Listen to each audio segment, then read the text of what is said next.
Noé dio un mensaje de advertencia al mundo. Le dijo que la hora del juicio de Dios había llegado y le mostró su necesidad de entrar en el refugio del arca. Este tiempo de juicio fue una prueba en la que todos tuvieron que enfrentarse con la decisión de aceptar o rechazar el mensaje. En ese instante su tiempo de gracia había terminado. La puerta del arca se cerró y cuando las aguas cubrieron la tierra, se ejecutó el juicio mediante el diluvio. Este patrón se repetirá con exactitud en los eventos del tiempo del fin. Así que acompáñame al futuro.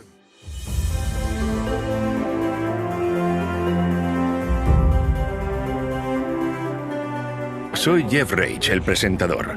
Estoy caminando sobre una línea de tiempo que abarca todo el largo de este estadio de fútbol. Cada pulgada de este campo representa un año. Como podéis ver, esta línea de tiempo realmente nos ayuda a tener una mejor perspectiva. Anteriormente vimos cómo una profecía del libro de Daniel predijo el año exacto en que volveríamos a vivir los días de Noé, el comienzo del tiempo del fin. Vimos cómo esa profecía de 2300 días comenzó en el año 457 a.C. con el decreto de Artajerjes y cómo un día simbolizaba un año, así que abarcaba 2300 años.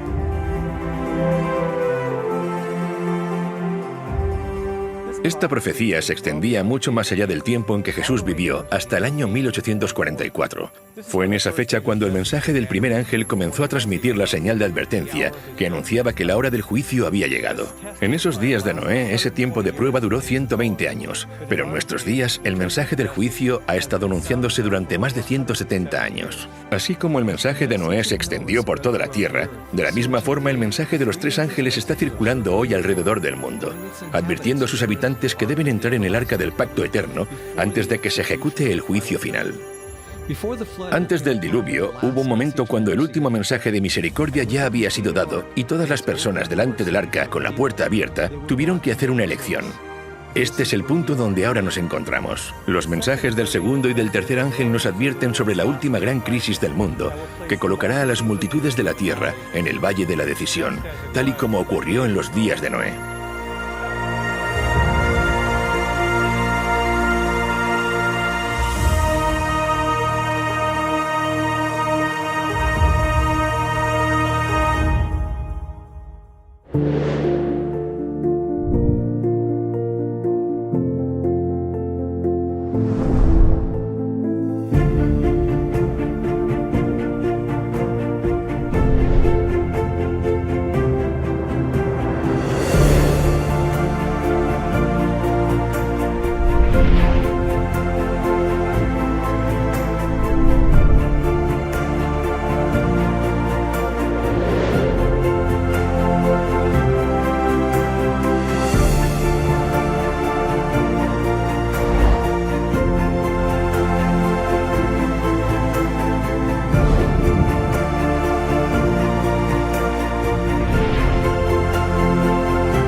Como en los días de Noé, tercera parte, el Valle de la Decisión.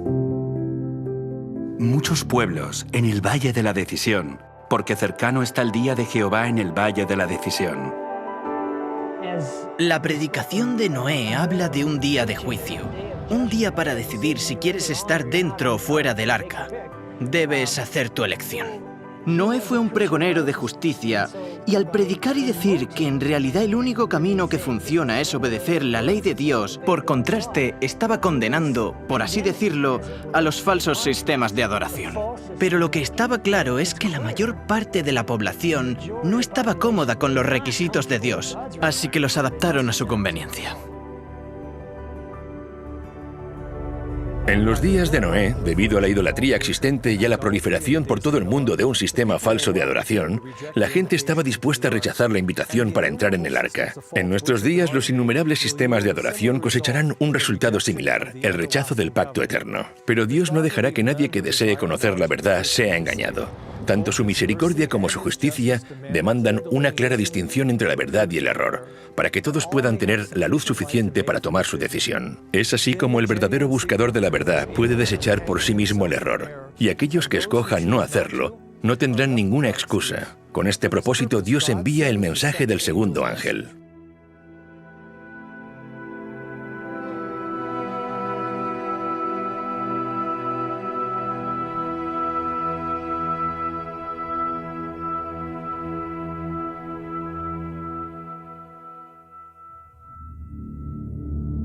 El mensaje del segundo ángel.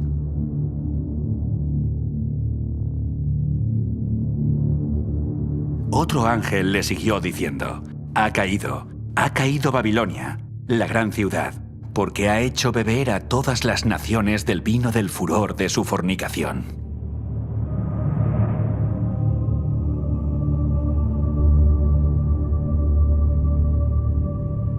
Ahora, ¿qué es el vino? En las Escrituras el vino representa las falsas doctrinas. El vino es escarnecedor, la sidra alborotadora, y cualquiera que por ellos yerra no es sabio. Beber de este vino es ser engañado, porque es un vino fermentado y hace que las personas se desvíen de la verdad. Así que en contraste con el mensaje del primer ángel que presenta la verdadera doctrina, Babilonia predica el vino, que es una doctrina falsa.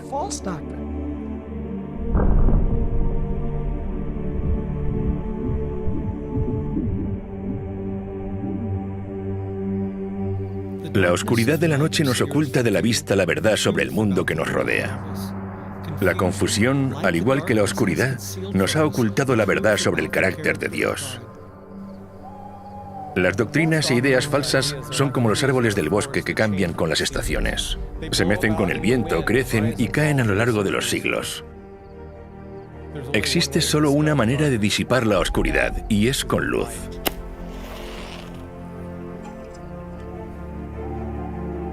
Pedro nos dice que tenemos también la palabra profética más segura, a la cual hacéis bien en estar atentos como a una antorcha que alumbra en lugar oscuro.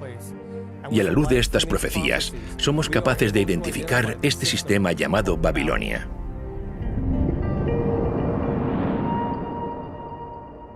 Babilonia está representada por una mujer en Apocalipsis capítulo 17.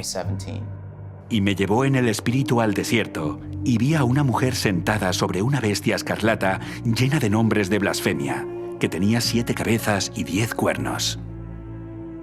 Los primeros 3 símbolos que nos ayudan a identificar a Babilonia son la mujer, la bestia y las 7 cabezas. Para poder entender correctamente estos símbolos debemos permitir que la Biblia los defina por nosotros.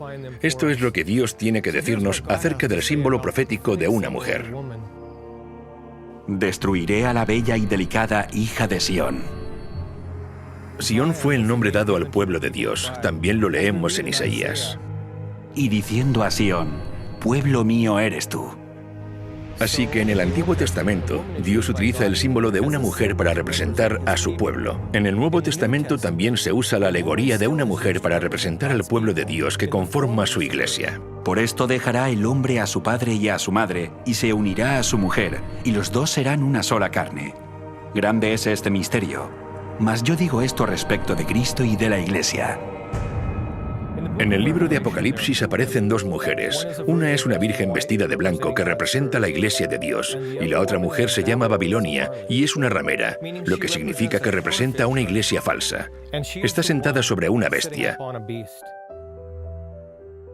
Una vez más, dejemos que la Biblia interprete sus propios símbolos y vayamos al libro de Daniel para definir lo que simboliza la bestia. La cuarta bestia será un cuarto reino en la tierra. De acuerdo con el libro de Daniel, una bestia simboliza un reino o una nación. Como la Biblia utiliza a una mujer como un símbolo de una iglesia y a la bestia como símbolo de una nación, entonces la imagen de una mujer sentada sobre una bestia simboliza a una iglesia que controla una nación o un reino. En otras palabras, esta nación es al mismo tiempo una iglesia y un estado. Después Juan dice que esta bestia tiene 7 cabezas, y la Biblia nos dice qué es lo que representan estas cabezas tan solo 6 versículos más adelante. Esto para la mente que tenga sabiduría. Las 7 cabezas son 7 montes, sobre los cuales se sienta la mujer. El hecho de que esta mujer se siente sobre esta bestia con 7 cabezas nos dice que esta iglesia y este estado están localizados cerca de 7 montes. Juan sigue describiendo a esta mujer con detalle.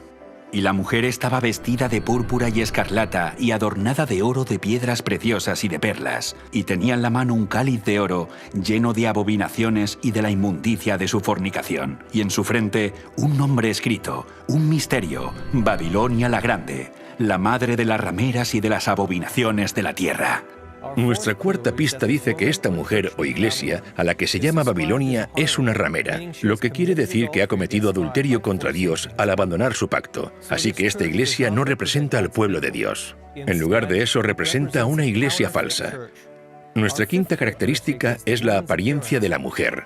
Se describe que viste con colores púrpura y escarlata. Al dejar que la Biblia define sus propios símbolos, vemos que Dios nos está diciendo que Babilonia es una iglesia y un estado rodeado por 7 montes, y es una iglesia falsa que aparece principalmente con los colores púrpura y escarlata. Solo existe una iglesia que encaje perfectamente con esta descripción, la Iglesia Católica, también conocida como el Papado. Investiguemos ahora las evidencias que confirman esta conclusión. La Ciudad del Vaticano es la única iglesia y nación de Estado en el mundo. Es conocida como la Ciudad de los 7 Montes y sus colores principales son el púrpura y el escarlata.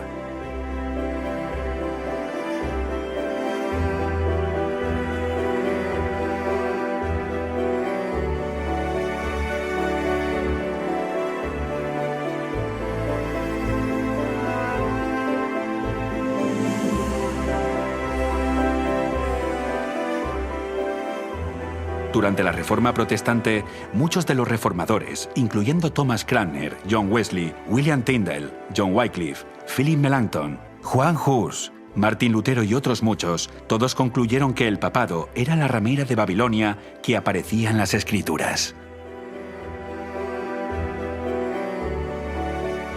Yo por mi parte quiero descargar aquí mi responsabilidad personal y actuaré conforme a mi conciencia. Por eso dirijo mi acusación contra el Papa y todos los papistas, que en verdad el papado no es sino el reino de Babilonia y el verdadero anticristo. Porque, ¿quién sino será el hombre de pecado, el hijo de perdición, que con sus enseñanzas y sus leyes multiplica los pecados y acrecienta el número de almas que se pierden, mientras que está sentado en la iglesia como si fuera un dios? Pues todo esto lo viene cumpliendo a la perfección la tiranía papal desde hace muchos siglos. La cautividad babilónica de la iglesia de Martín Lutero, página 197.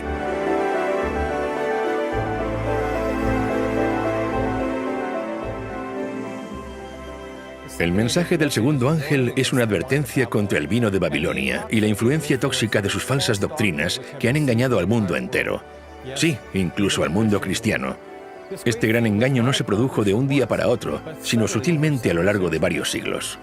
Cuando piensas en lo que dijo Jesús justo antes de ir al cielo, Él dijo que este evangelio debía ser predicado en todo el mundo y después vendrá el fin. Vemos que los discípulos salen a predicar este evangelio, pero el fin no llegó. Yo creo que la razón es porque el evangelio se contaminó y comenzó a esparcirse por todo el mundo un evangelio diferente. En la segunda parte de esta serie, vimos cómo el santuario nos revela el Evangelio eterno y el pacto eterno, pero ahora veremos una profecía en el libro de Daniel donde se ataca al santuario. Esto es exactamente lo que aquí se está describiendo, un ataque al Evangelio y al pacto, reemplazándolo por un pacto falso. En Daniel capítulo 8, la Biblia habla sobre el poder de este cuerno pequeño que contaminaría el santuario. Aún se engrandeció contra el príncipe de los ejércitos, y por él fue quitado el continuo sacrificio, y el lugar de su santuario fue echado por tierra. Y a causa de la prevaricación le fue entregado el ejército junto con el continuo sacrificio, y echó por tierra la verdad, e hizo cuanto quiso y prosperó. Cuando estudias la secuencia del capítulo, no hay duda de que el cuerno pequeño está hablando del papado católico. La profecía de Daniel nos dice que el papado se ensalzaría a sí mismo y se exaltaría incluso por encima de Cristo, el príncipe del pacto. Y por culpa del papado, la verdad que representa el santuario y el ministerio de Jesús en el cielo sería echado por tierra. En lugar de mirar a Jesús como nuestro sumo sacerdote en el santuario celestial, haría que las personas se dirigieran a los sacerdotes humanos en un santuario falso en la tierra.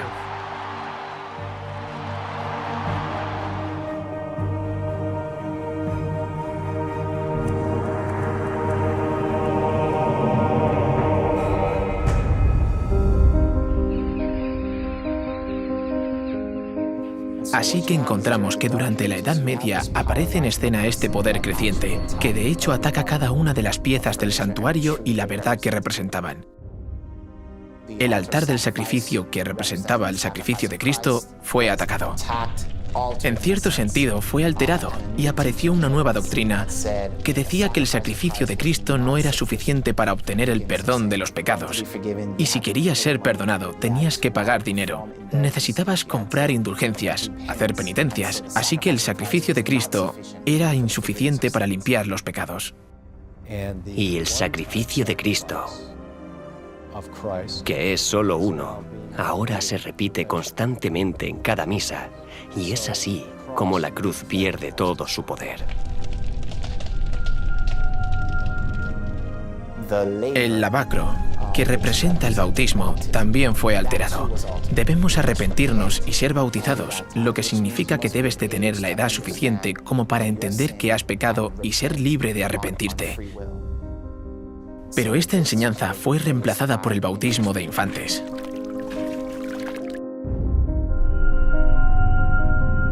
La mesa de los panes de la proposición representa la Biblia. La Biblia en la Edad Media fue arrebatada. Prohibimos también que se permita a los laicos tener los libros del Antiguo y Nuevo Testamento. Les prohibimos estrictamente que posean los libros mencionados en la lengua vernácula del pueblo. Los nobles de los distritos deben buscar a los herejes en sus hogares, chozas y bosques, e incluso sus refugios bajo tierra deben ser arrasados por completo. Papa Gregorio IX en el Concilio de Toulouse, 1229 después de Cristo. Cuando quitas la palabra de Dios, quitas la verdad de Dios. Haces que la gente caiga en la superstición y consideren que la tradición está por encima de la palabra de Dios. A la gente se le dijo que no podía leer la Biblia por sí misma. En lugar del pan de vida y según las Escrituras, debemos leer la Biblia. Ahora bien, alguien más tiene que interpretarla por nosotros. Y así se perdió de vista la verdad y la importancia de que la Biblia sea nuestro fundamento.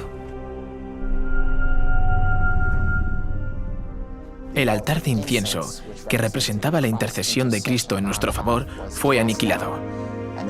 Y en su lugar se estableció el confesionario, un espacio de 2 compartimentos divididos por una cortina, con un hombre sentado en el lugar de Dios, escuchando las confesiones de otros hombres. De esta forma se le decía a la gente: no puedes tener acceso directo a Dios, tienes que ir a los sacerdotes y confesar tus pecados a ellos. El sacerdote vino y se colocó entre el pecador y el Señor y dijo: no, tú debes ir a Dios a través de mí, necesitas confesarme a mí tus pecados. Y otra vez se levantan barreras entre el hombre y Dios. Simplemente se eliminó la opción de acudir individualmente a Dios de forma directa.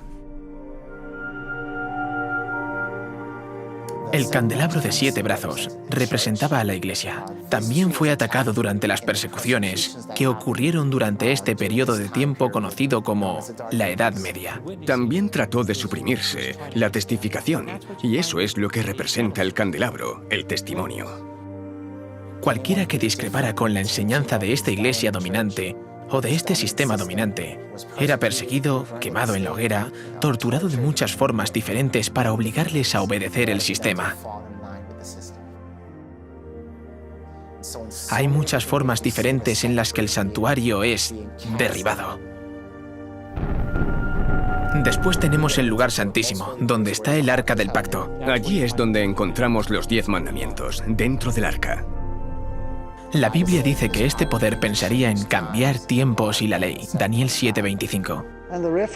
La Reforma claramente enseñaba o predicaba con arrojo que veían cómo el poder papal decía tener el derecho de cambiar su ley como representante de Dios en la tierra.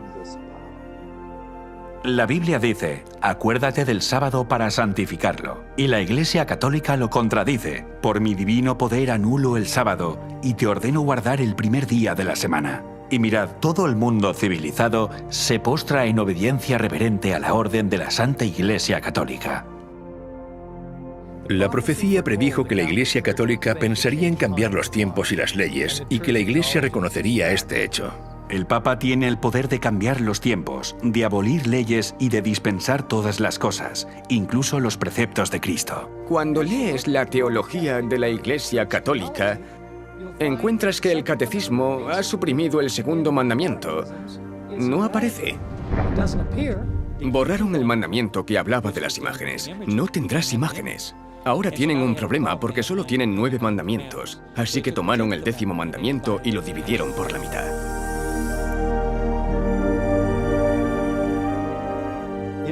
Además de aniquilar el santuario, cambiando las doctrinas y la ley, también eliminaron el sábado. Tomaron el 7º día de reposo, que es el sábado, y dijeron, por el poder y la autoridad de la Iglesia, hemos cambiado ese día al domingo, el primer día de la semana. Enfatizando el cambio de este mandamiento, un sacerdote católico en 1903 dijo lo siguiente: Es correcto que recordemos a los presbiterianos, bautistas, metodistas y al resto de cristianos que la Biblia no apoya en ningún lugar su observancia del domingo. El domingo es una institución de la Iglesia Católica, y aquellos que observan este día observan un mandamiento de la Iglesia Católica. En los tiempos de la Iglesia cristiana primitiva, generalmente se entendía que guardar el sábado era parte de la vida cristiana. Y ahora se les decía que no, que el primer día de la semana es el nuevo día de reposo impuesto por la Iglesia Católica, porque ella misma dice tener el poder de hacerlo. El camino seguro siempre es el camino de las Escrituras. Si Dios dijo algo y me dejo convencer por alguien de que Dios no lo dijo así, ¿quién sería entonces el culpable? Yo soy el culpable. La idea de que el día de reposo de Dios ha cambiado es absurda cuando piensas que es el único mandamiento que empieza con la palabra recuerda. Es el que quieren hacernos olvidar, pero los mandamientos son preceptos inmutables de verdad y Él los puso en el arca del pacto. Esto se perdió durante la Edad Media. A través de los siglos, el santuario y las verdades que representaba fueron echadas por tierra. En otras palabras, fueron anuladas porque la verdad sobre el ministerio de Jesús en el cielo fue falsificado por estas falsas doctrinas de la Iglesia Católica. Hay muchas más enseñanzas falsas que conforman el vino de Babilonia, pero hay una que ataca directamente en el mismo centro del Evangelio. Es la que está relacionada con el pacto que Dios estableció con su pueblo. Jesús usó vino puro sin fermentar como un símbolo de su pacto, mientras que la Biblia describe el pacto falso de Babilonia como un vino fermentado. Cuando Jesús, en el Nuevo Testamento, establece la última cena con los discípulos, les da pan y dice, «Esto es mi cuerpo, que por vosotros es partido». Y después les da el vino, que es zumo de uva, y dice, «Esta es la sangre del pacto», o lo que es lo mismo, el nuevo pacto. Jesús dijo, «Esta es mi sangre del nuevo pacto». El vino simboliza el nuevo pacto. ¿Cuál es el nuevo pacto? Dios dice, «Pondré mis leyes en la mente de ellos, y sobre su corazón las escribiré». Cuando Babilonia ofrece este vino falso, están ofreciendo un pacto falso. Este vino está adulterado, y de acuerdo a Proverbios 31, la Biblia dice que no es de los reyes beber vino o bebidas fuertes, no sea que bebiendo olviden la ley. Así que este vino está fermentado, es impuro. Y beber de este vino te hace olvidar lo que Dios había ordenado recordar. ¿Y qué es lo que dijo Dios que recordemos? Acuérdate del día de reposo para santificarlo. Así que este es el vino que ha sido entregado al mundo en este momento.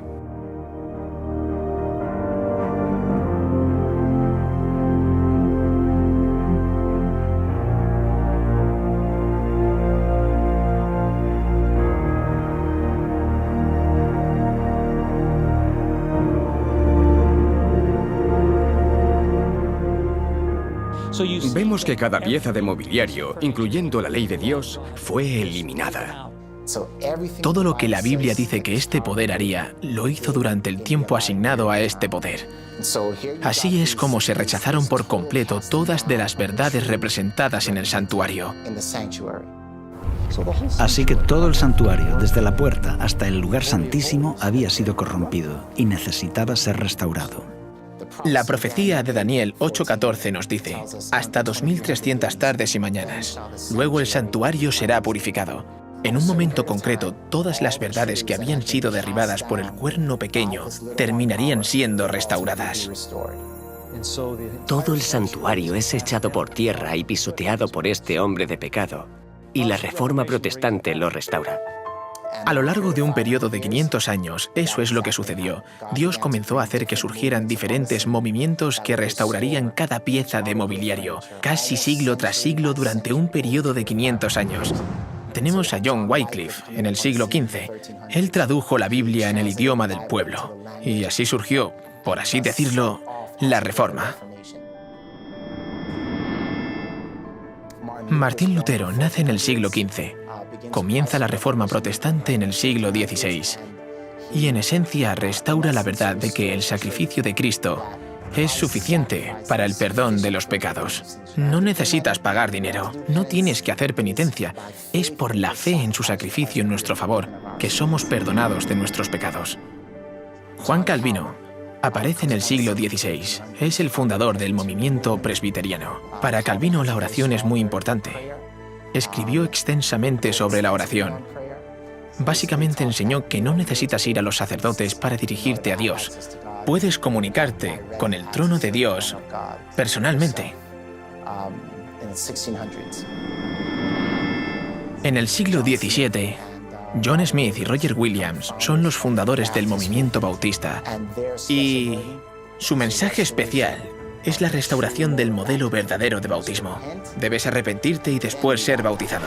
No puedes ser rociado. El verdadero bautismo es un símbolo de estar totalmente sumergido, totalmente enterrado y totalmente renovado a la vida. Así que el movimiento bautista restaura el modelo verdadero de bautismo.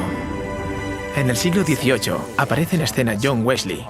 Es el fundador del movimiento metodista y tiene un mensaje muy contundente para el evangelista laico. Tú eres la luz del mundo. Deja que tu luz brille. En esencia, el movimiento metodista añadía un elemento más a lo que habían descubierto los movimientos anteriores. Añade este elemento de evangelismo. Sal y deja que tu luz brille. Así que para el siglo XIX aún falta una pieza de mobiliario por restaurar. Es el Arca del Pacto, específicamente el descanso del séptimo día, el sábado. Fue en ese siglo cuando Dios levanta el movimiento adventista del séptimo día, que se enfocaría específicamente en la ley de Dios y el mandamiento que fue pisoteado, el día de reposo del séptimo día.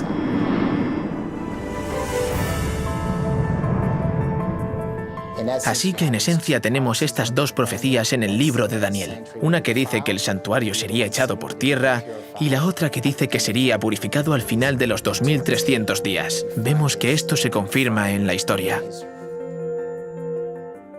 El hecho de que este Evangelio eterno sea predicado de nuevo en 1844 significa que todas las cosas que habían sido alteradas e interrumpidas en el verdadero Evangelio fueron totalmente restauradas en 1844.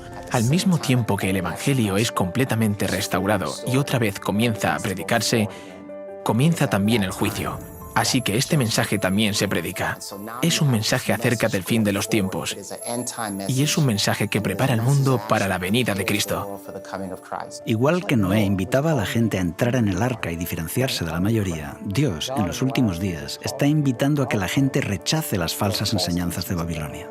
Y oí otra voz del cielo que decía: «Salid de ella, pueblo mío, para que no seáis partícipes de sus pecados, ni recibáis parte de sus plagas». Salid de ella, pueblo mío. Salid de lo falso y entrad a lo verdadero. Cuando se dice que pueblo de Dios está en Babilonia, está hablando de las iglesias que claman servirle. De lo contrario, Dios no les llamaría mi pueblo. Dios invita hoy a participar en la adoración correcta. En los días de Noé, el pensamiento popular ridiculizó el plan de salvación. Rehusaron entrar en el arca y en el tiempo del fin vuelve a haber un camino al arca porque hay un arca del pacto que señala a la ley que está dentro del santuario. Aquellos que rechacen una cosa rechazarán también la otra, pero la gente está siendo engañada. No están aceptando estas cosas por decisión propia. Así que Dios, a través de su espíritu, da luz a las personas y se darán cuenta de las verdades de la Biblia. Tomarán una decisión y saldrán del sistema que rechaza el camino de Dios. ¿Donde estoy no se guarda el día de reposo? ¿Donde estoy no se predican los mandamientos? ¿Sabes? No estoy escuchando que estamos en la hora del juicio de Dios y entonces dicen: «¡Hey! Donde estoy no se está predicando el mensaje del primer ángel, así que ahora mismo me voy a ir.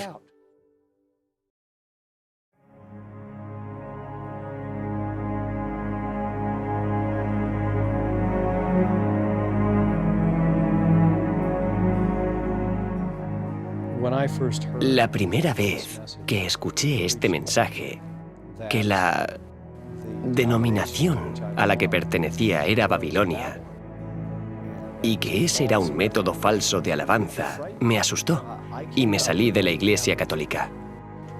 Conocí a mucha gente buena que estaba dentro de la Iglesia Católica, pero cuando vi que sus enseñanzas eran contrarias a la Escritura, no tuve elección. Como ser humano racional reflexioné y dije, bueno, la única conclusión lógica es seguir lo que Dios ha dicho en la Biblia, no la tradición de los hombres. Fue muy difícil porque toda mi familia era católica y lo siguen siendo hasta el día de hoy. Y esto es lo que necesitamos hacer que la gente conozca que Babilonia ha caído 2 veces. Y no solo el catolicismo romano, sino también las hijas de la ramera que son presentadas en Apocalipsis 17, porque ellas también se han convertido en una Babilonia espiritual. Y en su frente, un nombre escrito, un misterio: Babilonia la Grande, la madre de las rameras y de las abominaciones de la tierra. Se la describe como la madre de las rameras y abominaciones, así que ella es madre y tiene hijas, por lo que el mensaje de este segundo ángel avanza. Creo que este mensaje habla de la madre de forma genérica, pero también se refiere a las hijas. Así que, ¿quiénes son las hijas? Son las iglesias protestantes que salieron de ella, que ya no protestan, que han rechazado el mensaje del primer ángel. Claramente, el mensaje del segundo ángel invita a que la gente salga de los sistemas religiosos donde no se pone en práctica el mensaje del primer ángel. Esto se refiere a las iglesias protestantes que han dado la espalda al mensaje del santuario, a la ley de Dios, al sábado. Babilonia ha caído. Apocalipsis 18 lo retoma diciendo, «Salid de ella, pueblo mío». Así que hay una invitación para que el pueblo de Dios, que está en estas organizaciones caídas, salga de ellas, porque estos sistemas caídos están enseñando que hay otro camino para acceder al trono de Dios. Cuando solo hay un camino al trono de Dios, y es a través del patrón que se nos dio en el santuario.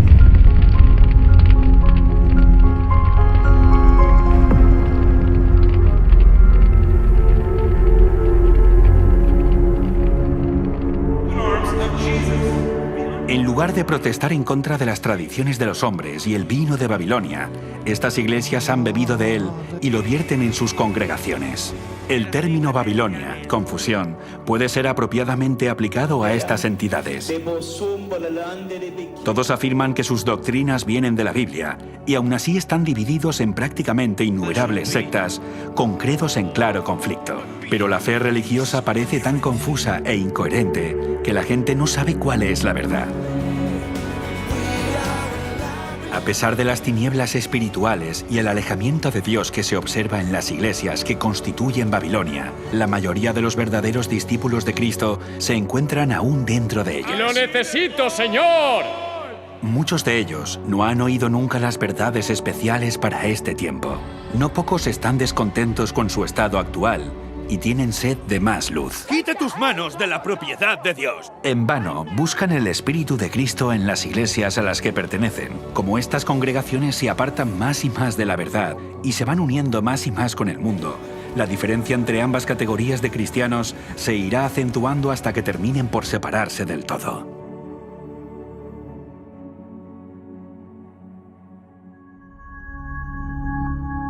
Recuerdo cuando descubrí este mensaje. Y tengo que decir que era una de esas personas que estaba en Babilonia.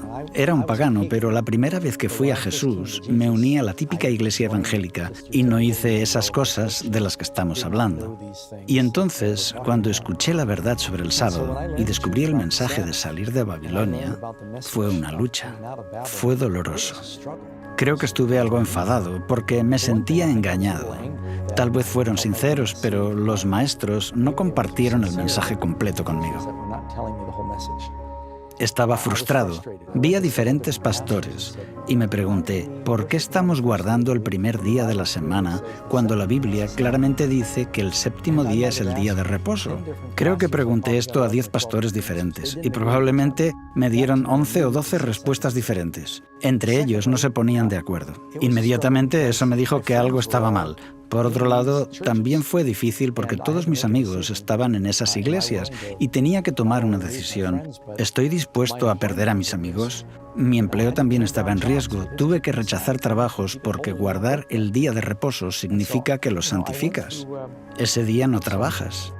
Pasé por diferentes pruebas tratando de mantener mi puesto, pero al final me fui y Dios proveyó. Él me bendijo y siempre que damos un paso de fe y lo seguimos, al final será lo mejor y Él bendecirá, hará milagros para nosotros.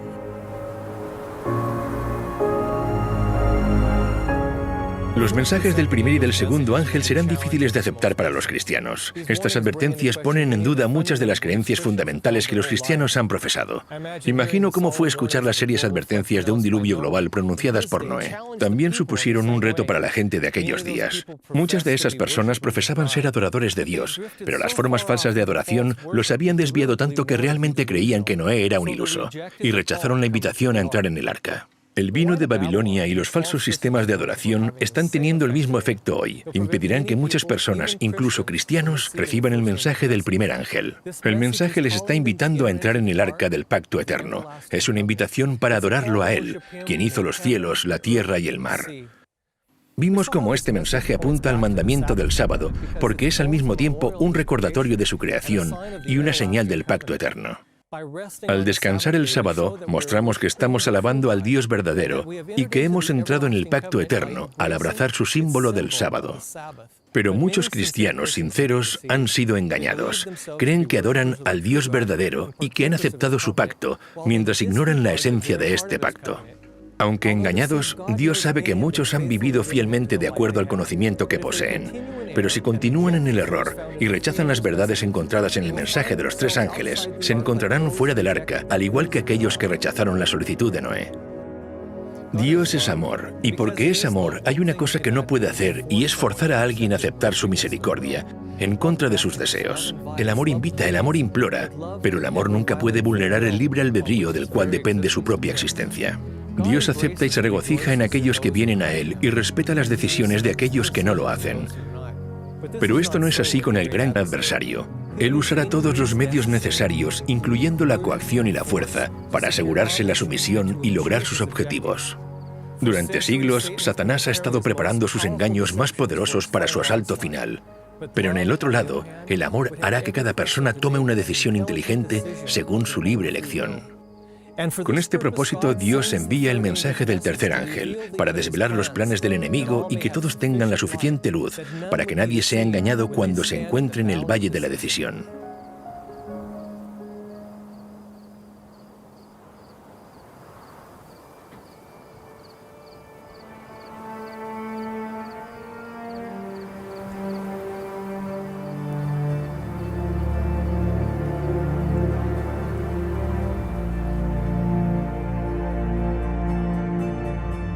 El mensaje del tercer ángel.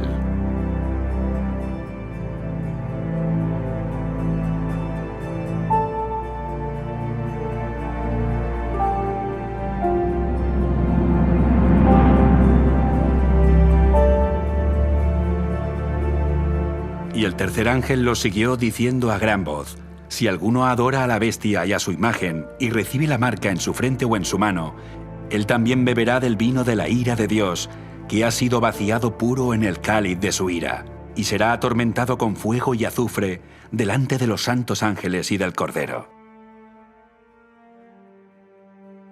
Y el humo de su tormento sube por los siglos de los siglos. Y no tienen reposo de día ni de noche los que adoran a la bestia y a su imagen, ni nadie que reciba la marca de su nombre. Aquí está la paciencia de los santos, los que guardan los mandamientos de Dios y la fe en Jesús. El mensaje del tercer ángel habla de los que reciben la marca de la bestia. Realmente, aquí está la maldición más temida de todas las que encontramos en la Biblia. Es lo que les ocurre a los que reciben la marca de la bestia.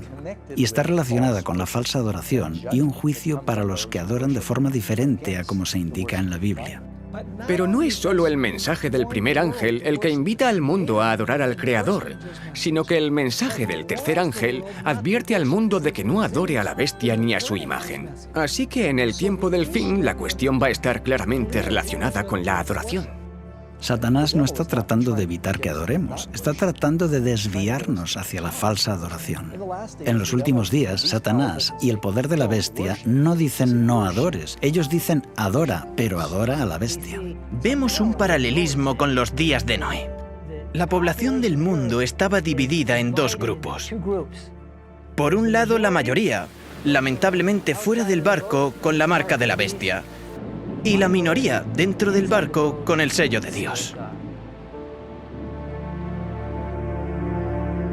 Incluso hoy la identidad de la bestia sigue siendo un misterio para la mayoría.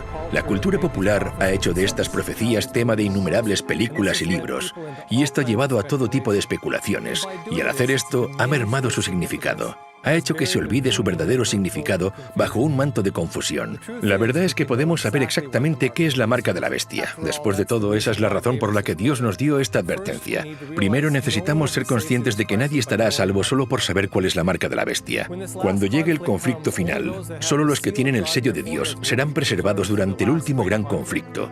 Lo importante es que sepamos cómo podemos recibir el sello de Dios.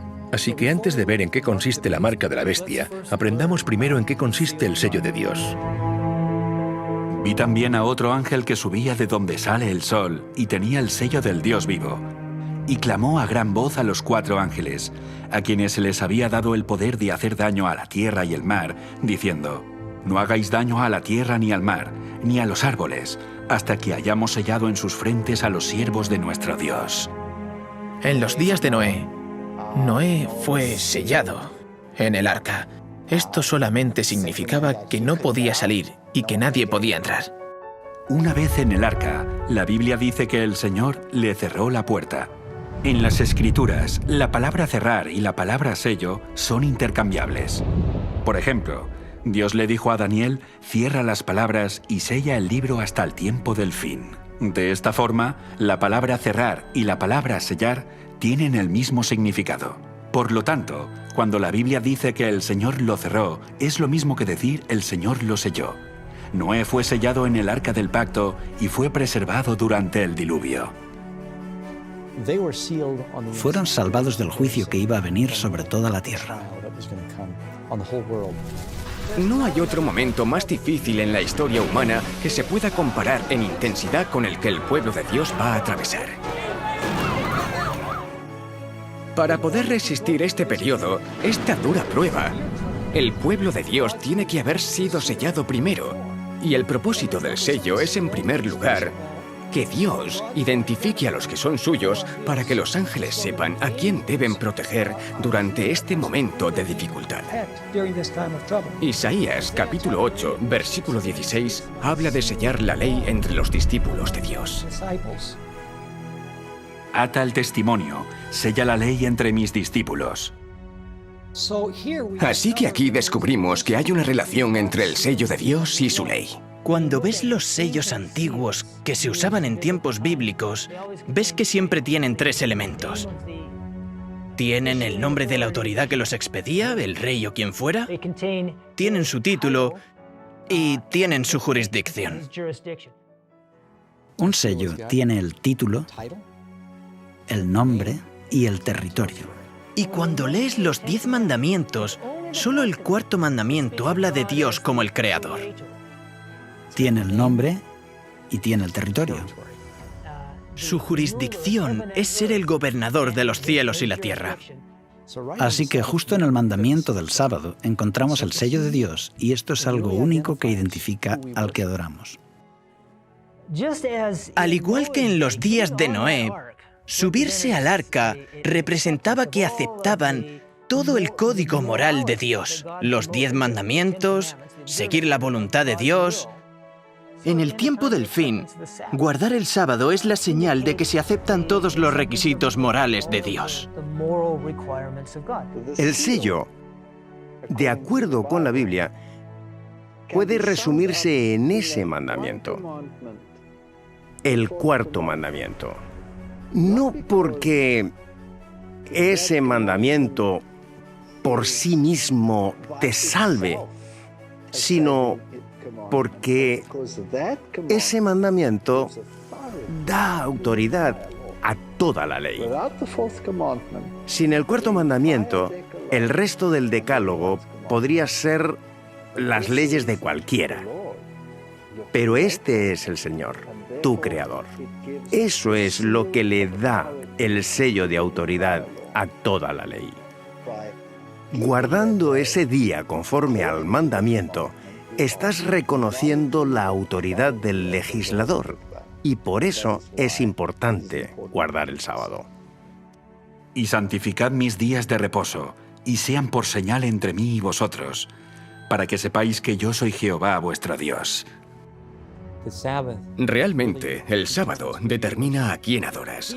Guardar el sábado muestra que hemos confiado nuestras vidas a nuestro Creador, a nuestro Salvador.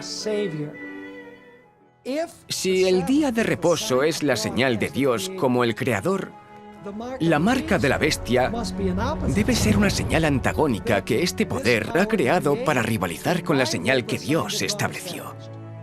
¿Cuál fue la señal que Dios estableció y que le reconoce como creador? El sábado. Así que, ¿cuál será la marca que distingue a la bestia y demanda que la gente le adore? Debe ser un día diferente. En el libro de Apocalipsis se dice que la última guerra es una guerra por la adoración. El mensaje del tercer ángel nos advierte 2 veces que muchos adorarán a la bestia. Esta es una violación del primer mandamiento que dice: no tendrás dioses ajenos delante de mí. El mensaje del tercer ángel nos advierte 2 veces que muchos adorarán la imagen de la bestia. Esta es una violación del segundo mandamiento que prohíbe la adoración de imágenes e ídolos. Hemos sido advertidos de que muchos recibirán el nombre de la bestia, una falsificación del tercer mandamiento, el de no tomar el nombre de Dios en vano. Y finalmente, el mensaje del tercer ángel nos advierte 2 veces de que no recibamos la marca de la bestia, una falsificación del sello de Dios del cuarto mandamiento. Recordad el sábado, santificadlo. Podemos ver el paralelismo entre tener un solo Dios o tener más a quien adorar. El nombre, la imagen, esto nos indica que el día de reposo es la marca, porque la descripción va en paralelo. Todo gira en torno a la primera tabla del Decálogo. Los primeros 4 de los 10 mandamientos son leyes que definen cómo tenemos que adorar a Dios. Así que cuando el mensaje del primer ángel nos ordena adorar a quien hizo los cielos, la tierra y el mar, nos dirige al arca del pacto eterno por medio de la alabanza al Creador. El mensaje del segundo ángel nos advierte que la falsa alabanza confundirá a la gente y la alejará del pacto. Y el mensaje del tercer ángel nos avisa sobre la bestia, que tratará de impedir que la gente entre en el pacto, forzándola a ignorar la señal de adoración al Creador, y en su lugar, recibir la señal de adoración de la bestia. Entonces, ¿quién es esta bestia? Me paré sobre la arena del mar, y vi subir del mar una bestia que tenía 7 cabezas y 10 cuernos, y en sus cuernos 10 diademas, y sobre sus cabezas un nombre blasfemo. Juan ve que esta bestia tiene 7 cabezas y 10 cuernos. Esta es exactamente la misma descripción de la bestia de Apocalipsis 17, sobre la que se sentaba la mujer llamada Babilonia vestida en colores púrpura y escarlata. Fíjate además que esta bestia también tiene 7 cabezas y 10 cuernos. En el capítulo 13, Juan vio que la primera bestia salía del mar. El capítulo 17 dice lo que simboliza el mar. Las aguas que has visto, donde la ramera se sienta, son pueblos, muchedumbres, naciones y lenguas. Así que lo que Dios está revelando en Apocalipsis 13 es que esta bestia sube al poder en un área densamente poblada. La bestia en Apocalipsis 17 sostiene a una mujer que está llena de nombres de blasfemia. Y cuando regresamos a la bestia en Apocalipsis 13, también tiene sobre sus cabezas nombres de blasfemia. Las descripciones de estas 2 bestias coinciden porque ambas representan al mismo poder. La bestia que Juan vio levantarse del mar es la misma bestia sobre la que estaba la mujer llamada Babilonia y que ya vimos que representa al papado de la Iglesia Católica.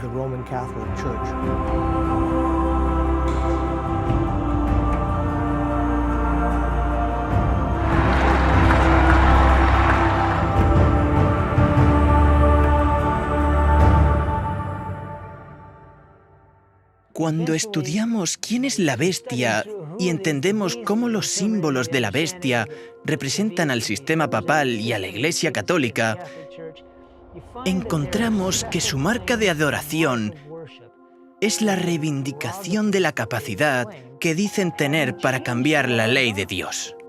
Cambiándola, la han distorsionado por completo. Han tomado el cuarto mandamiento y han hecho que se aplique no al día de reposo de la creación, no a la señal del poder y autoridad del Creador, sino al domingo. Según la Iglesia Católica, esta sería la marca de su autoridad, y esta es la marca de la bestia en el tiempo del fin. Un arzobispo de la Iglesia Católica dijo lo siguiente en 1562.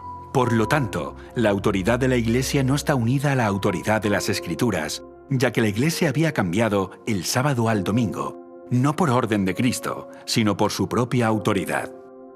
La Iglesia Católica señala el cambio de la ley de Dios como prueba de que su autoridad está por encima de la Biblia y sostiene que este cambio es una señal de su autoridad. En 1893, la Iglesia Católica distribuyó la primera edición de un artículo que después fue renombrado El reto de Roma: ¿por qué los protestantes guardan el domingo?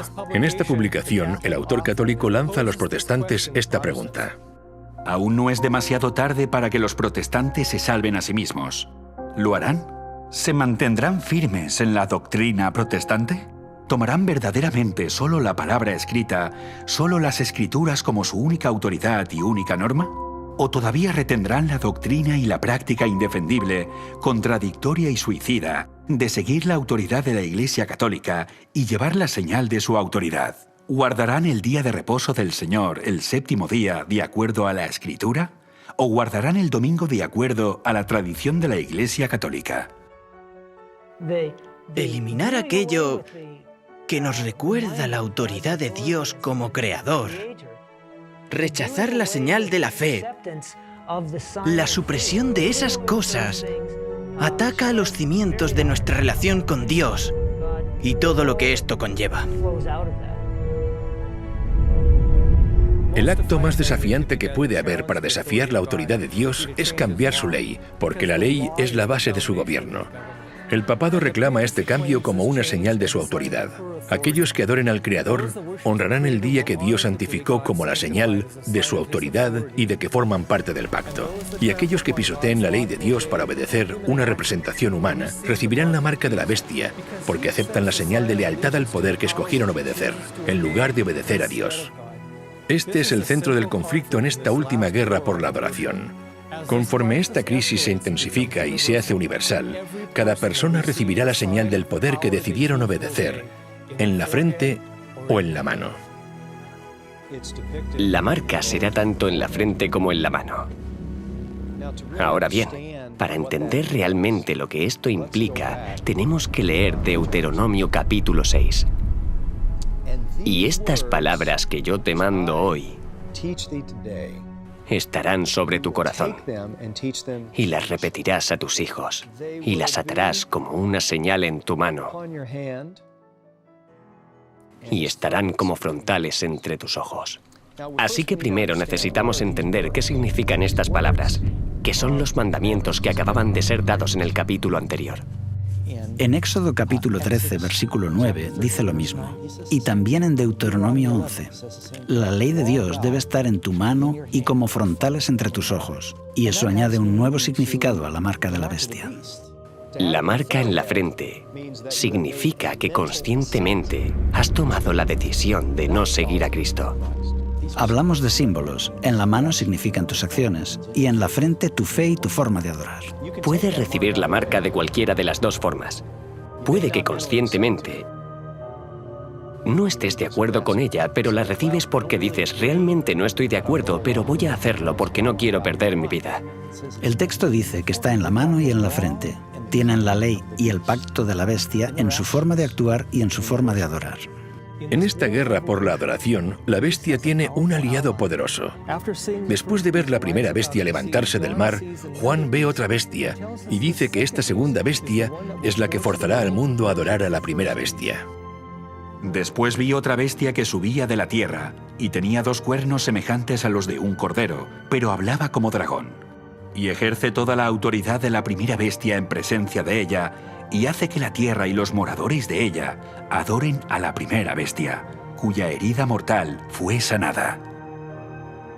Instigar a que alguien haga algo significa que estás utilizando la fuerza, y en esta profecía la segunda bestia usará su poder para provocar o forzar a los habitantes de la tierra a que adoren a la primera bestia.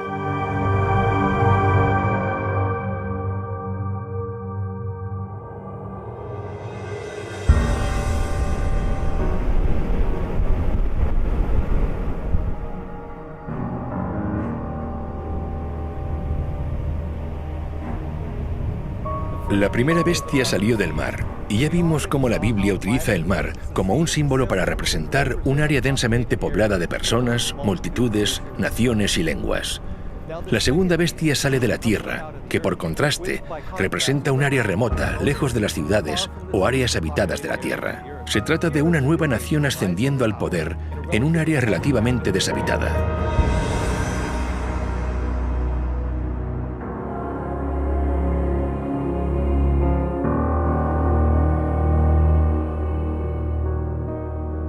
Además, esta bestia tiene 2 cuernos como los de un cordero. A través de la Biblia vemos que el cordero es un símbolo que representa a Jesús, el Cordero de Dios. Así que cuando se describe la segunda bestia con 2 cuernos como los de un cordero, estaríamos buscando sin equivocarnos a una especie de nuevo Cristo o a una nación cristiana ascendiendo al poder en un área deshabitada. Sin lugar a dudas, hay solo una nación que cumple estos requisitos. Y no es mera coincidencia que a menudo se la considere la nación más poderosa e influyente del mundo, los Estados Unidos de América. Los padres fundadores de esta nueva nación profesaban creer en el Dios de la Biblia cuando declararon: consideramos estas verdades evidentes por sí mismas, que todos los hombres han sido creados iguales. El Creador les ha concedido ciertos derechos inalienables. Entre esos derechos se cuentan la vida, la libertad y la búsqueda de la felicidad.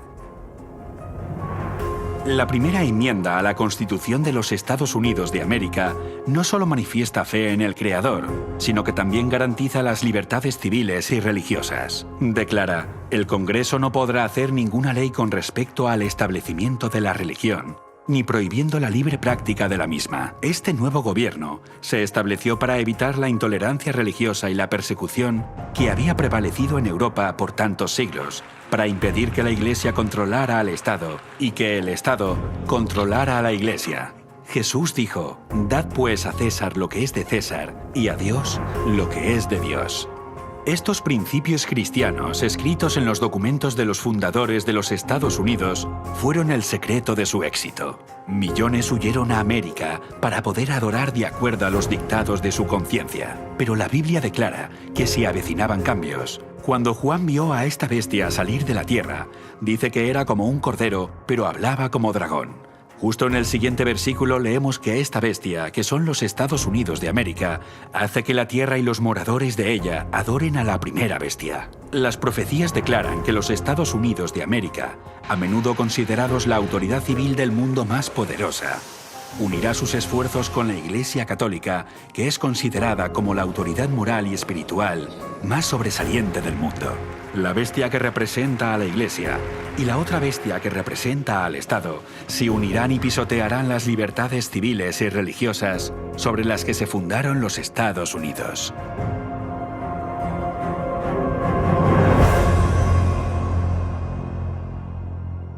En el tiempo de Cristo y los apóstoles, miles de personas abandonaron la religión de los saduceos y los fariseos, a los que Jesús había declarado corruptos, para formar parte del cuerpo de Cristo, la Iglesia del Nuevo Testamento. Los líderes religiosos apelaron al poder político para perseguirlos. Es por esto que el rey Herodes, en Hechos capítulo 12, había arrestado a Pedro y había ejecutado a Santiago. Aquel clero estaba pidiendo al poder político que persiguiera al pueblo de Dios. La historia se repitió durante la Edad Media con el poder de la bestia, cuando utilizaron el poder civil para perseguir, encarcelar y ejecutar a aquellos que no obedecieran las disposiciones de la Iglesia. Esto volvería a pasar.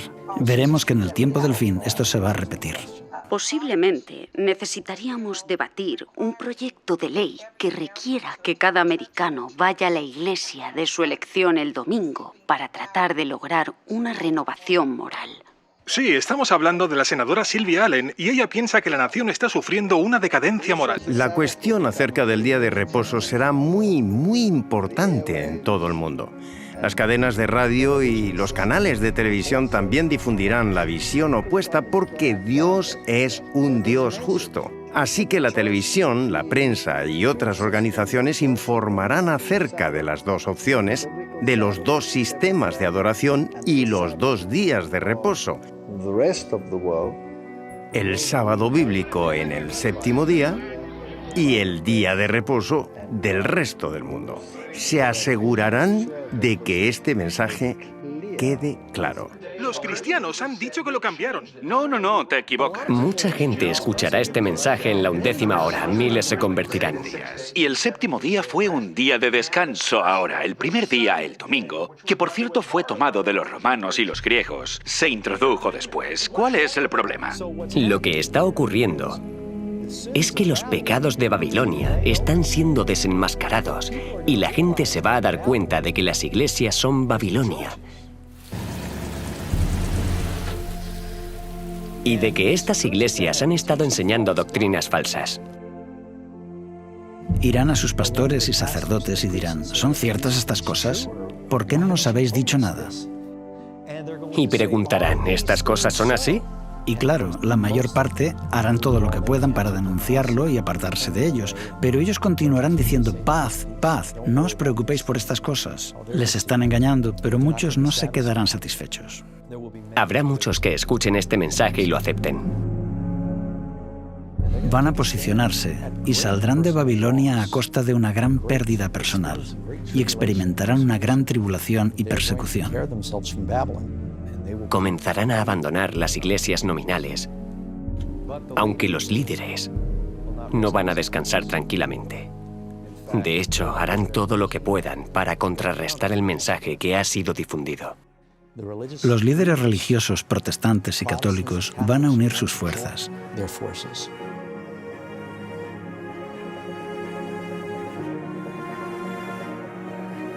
Probablemente habrá una gran confusión financiera en el mundo. Tal vez desastres naturales. Dirán que todas estas calamidades están ocurriendo porque estas personas son unos rebeldes, siguen su propia interpretación de la Biblia y apelarán al poder civil.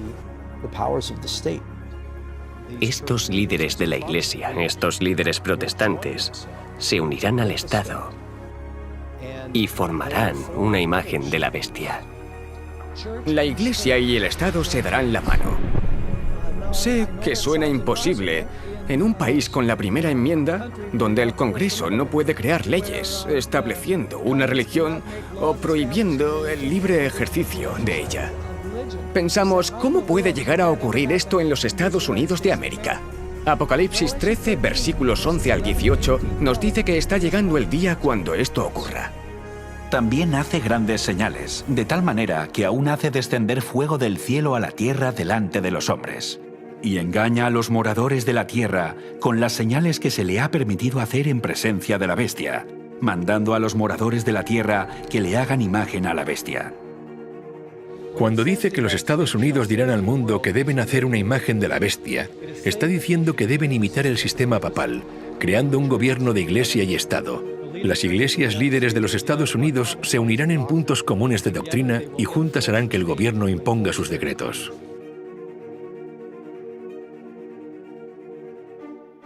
Los líderes religiosos en los Estados Unidos presionarán fuertemente para establecer una ley dominical a nivel nacional. Los gobiernos estarán inundados con solicitudes para hacer que la legislación establezca el domingo como día de adoración.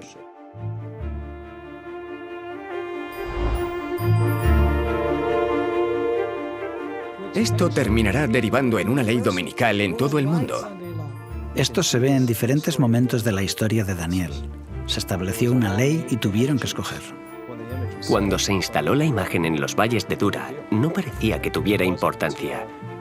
No fue importante hasta que se ordenó que todos debían adorarla. ¿Obedezco a la ley del Estado, me postro y adoro a la imagen de oro? ¿O obedezco la ley de Dios y permanezco en pie cuando todos los demás se han postrado? Satanás quería que desobedecieran a Dios. Después de negarse, está el decreto de muerte. La antigua historia de la imagen de oro en Babilonia que todos debían adorar o por el contrario serían ejecutados es en sí una profecía que representaba a Babilonia la Grande en el tiempo del fin, porque establecerá una imagen de la bestia y el que no la adore deberá ser ejecutado. Y que ninguno pudiese comprar ni vender, sino el que tuviese la marca o el nombre de la bestia, o el número de su nombre. Imagina que desde este momento en adelante no se te permitiera comprar ni vender, sin comida, ni ropa, ni agua. ¿Cuánto tiempo aguantarías? El propósito de esta ley es obligar a aquellos que obedezcan la ley de Dios a perecer como marginados de la sociedad o a rendirse y recibir la marca de la bestia. El ridículo, la persecución y la severidad del castigo irán en aumento hasta que finalmente derivará en la pena de muerte. Y se le permitió infundir aliento a la imagen de la bestia, para que la imagen hablase e hiciese matar a todo el que no la adorase. ¡Alto, policía! ¡Policía! ¡Ya habéis ¡Vamos, oído! póngase ahí! ¡Vamos! ¡No se mueva! ¡Al suelo! ¡Vamos, vamos, al suelo! Y la Iglesia instigará a que aquellos que no obedezcan esta ley sean perseguidos. La presión política va a ser aplicada de tal forma que usarán el poder militar y policial para perseguir a aquellos que crean en la verdad bíblica. Muchos antes del final, en el fin del tiempo de gracia, perderán sus vidas o serán llevados a prisión. El problema del mundo es lo que lo controla. Hay solo una minoría que tiene el mensaje de fe en la justicia de Dios. Es el mensaje de Noé y es un mensaje de esperanza. Es un mensaje de salvación, pero también es un mensaje de juicio. La elección final es del hombre, que debe decidir entre la ley dada por Dios y la ley dada por el hombre. Y el catolicismo dice exactamente lo mismo. Dice que la decisión está entre el sábado bíblico y el día de reposo papal.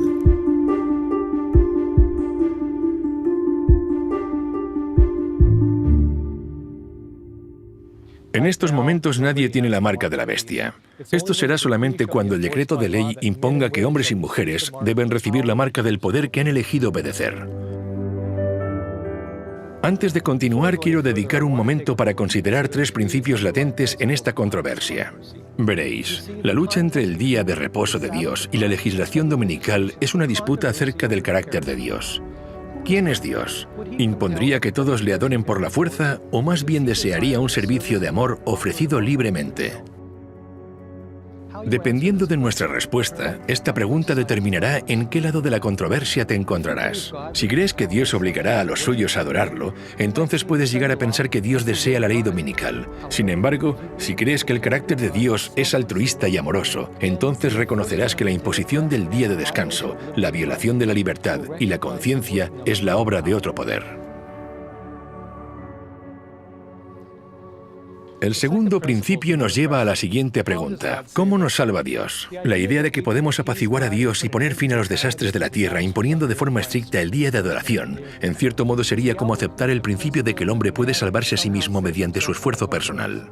Por otra parte, si creemos que Dios es quien nos da la salvación, tal y como nos lo asegura el pacto hecho con Él, entonces entraremos en su reposo y honraremos el séptimo día, que fue dado como una señal de que reconocemos que Él es el único que nos salva. El tercer principio es la demostración. Es en las crisis donde se revela el verdadero carácter, y cuando el conflicto final envuelva al mundo, todos manifestarán el carácter que han cultivado. Unos revelarán el carácter altruista de Dios al sacrificar sus vidas para ayudar a salvar a otros, mientras que otros revelarán el carácter egoísta del adversario al sacrificar las vidas de otros para salvarse ellos mismos. Estos son los principios detrás del gran conflicto en los que todos nosotros estaremos involucrados. Y aquí se puede ver con claridad que lo que crees acerca del carácter de Dios y lo que crees sobre la salvación determinará probablemente si escoges recibir la marca de la bestia o el sello de Dios.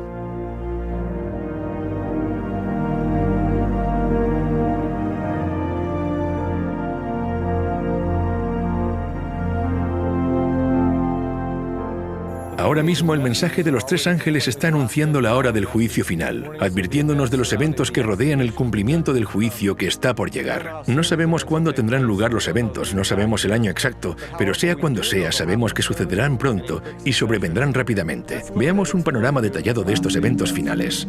Ahora mismo los eventos que ocurren en el mundo están confluyendo para suscitar la crisis de la marca de la bestia, tal y como la Biblia lo predijo.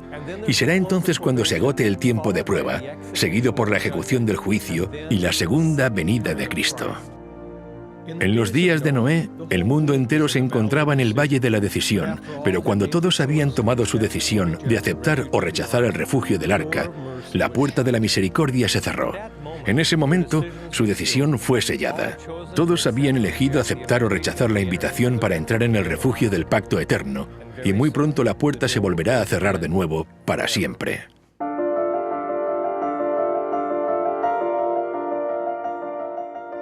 Muchas personas no se dan cuenta de la relación que hay entre los días de Noé y el final de los tiempos. No tanto por la propia destrucción y la crueldad que existía en el mundo, sino que el verdadero paralelismo se encuentra en el momento en que la puerta se cierre.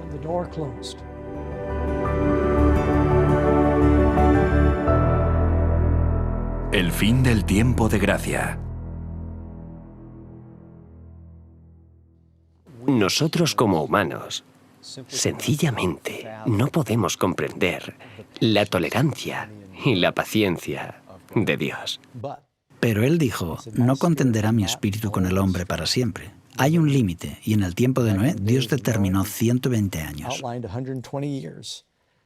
¿Por qué no aniquiló a los impíos en ese momento? Es porque Él ama su creación. Él tiene que demostrar que Él da al impío todas las oportunidades y que tiene paciencia.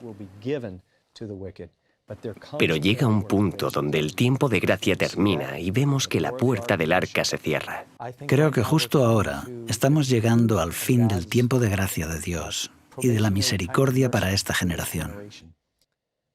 El mensaje de Noé se da a través del mensaje de los tres ángeles. Y llegará el momento cuando ese mensaje ya no se dará más. Los impíos no se perdieron cuando comenzó a llover. Se perdieron cuando la puerta se cerró. Entonces Noé se salvó. Él fue sellado, pero el destino de los que quedaron fuera estaba ya fijado. Pero la gente no lo sabía. Vieron que la puerta se cerró, pero se burlaban de Noé, sin darse cuenta de que ya no tenían oportunidad de salvarse. Aunque el tiempo de gracia había terminado, el hombre estaba todavía en la tierra. En el tiempo del fin volverá a haber un momento cuando la gracia se haya terminado, pero el hombre esté aún en la tierra. El juicio se ha terminado. El juicio hace que una nación, un pueblo, sea destruido. Pero aún no se ha ejecutado la sentencia. Esto es lo que sucederá en el tiempo del fin. Muchos cristianos creen que la posibilidad de salvación terminará después de que Jesús regrese. Pero el hecho de que la puerta se cerrara en el tiempo de Noé nos muestra que esto no es verdad. La puerta de la salvación se cerrará antes de la segunda venida y leemos esto en Apocalipsis capítulo 22. El que es injusto, sea injusto todavía. El que es inmundo, sea inmundo todavía. Y el que es justo, practique la justicia todavía. Y el que es santo, santifíquese todavía. Y sabemos que Jesús aún no ha llegado en este momento, porque justo después de esto dice: He aquí, yo vengo pronto. Y en ese preciso momento, la paciencia de Dios se agotará, al igual que ocurrió en el tiempo de Noé.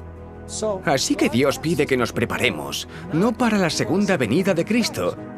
Él pide que nos preparemos para cuando se termine el tiempo de gracia.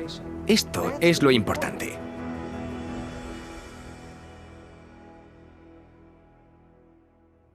En estos momentos, el veredicto de nuestro caso aún está siendo investigado en el juicio celestial, porque la puerta al refugio del pacto eterno aún está abierta, y esa puerta es Jesús. Yo soy la puerta. El que por mí entrare será salvo. Jesús también habló de la puerta de la salvación en el libro de Apocalipsis. He puesto delante de ti una puerta abierta, la cual nadie puede cerrar, aunque tienes poca fuerza. La razón por la que Noé no cerró la puerta del arca es porque representaba la puerta de la salvación y ningún hombre podía cerrar esta puerta. Imagina la fe de Noé al haber preparado un arca durante 120 años, sabiendo que no tenía forma de cerrar la puerta. Él confió en que Dios cumpliría su promesa, y es así como ocurrió en los días de Noé, porque leemos que Jehová le cerró la puerta. Cuando el juez golpea con su mazo, el caso está cerrado y la investigación ha terminado. De la misma forma, el cierre del arca mostró que el caso de cada individuo había sido determinado. Todos habían escogido aceptar o rechazar la promesa de misericordia. Para entender cómo Dios cerró la puerta de la salvación al final de los tiempos, necesitamos abrir nuestro libro de texto, El Santuario, y veremos cómo Jesús, en este momento, está manteniendo la puerta abierta. Porque no entró Cristo en el santuario hecho de mano, figura del verdadero, sino en el cielo mismo, para presentarse ahora por nosotros ante Dios. Él está en la presencia de Dios. Está allí como nuestro mediador. En estos momentos tenemos un mediador que está intercediendo. Él vive para interceder por nosotros. Un día la intercesión terminará y Él se marchará. El sumo sacerdote saldrá del lugar santísimo. El incensario será derribado.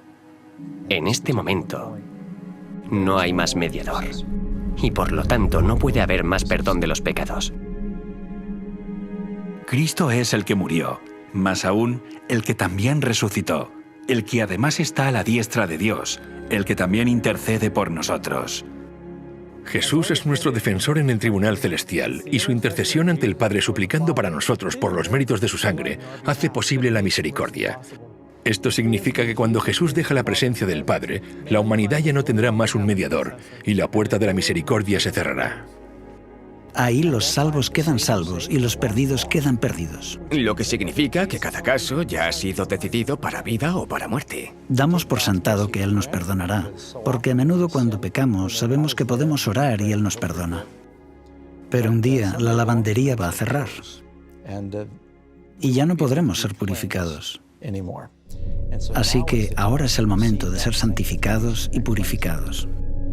En el tiempo del fin, Dios va a tener una generación que tiene una naturaleza pecadora, pero a través del poder de Dios, ganarán la victoria total sobre el pecado. Vi también como un mar de vidrio mezclado con fuego, y a los que habían alcanzado la victoria sobre la bestia y su imagen, y su marca y el número de su nombre, en pie sobre el mar de vidrio con las arpas de Dios. Son llamados los 144.000 los santos que viven cuando Jesús viene. Ellos van a desarrollar un carácter como el de Jesús. Dicho de otra forma, van a desarrollar un carácter de victoria sobre el pecado. La victoria sobre el pecado es la victoria sobre el egoísmo. La vida de Jesús fue una corriente ininterrumpida de servicio altruista a Dios y al hombre. Cuando el pueblo de Dios es perfeccionado, sus vidas también serán de servicio altruista, libres de todo egoísmo, puesto que el verdadero carácter cristiano se consigue cuando el impulso de ayudar y bendecir a otros brota constantemente desde dentro. Este es el carácter que desarrollará el pueblo de Dios. Serán las peores circunstancias en la historia de la tierra, a menos que encontremos refugio en Cristo antes de que termine el tiempo de gracia. No habrá refugio durante el tiempo de dificultad.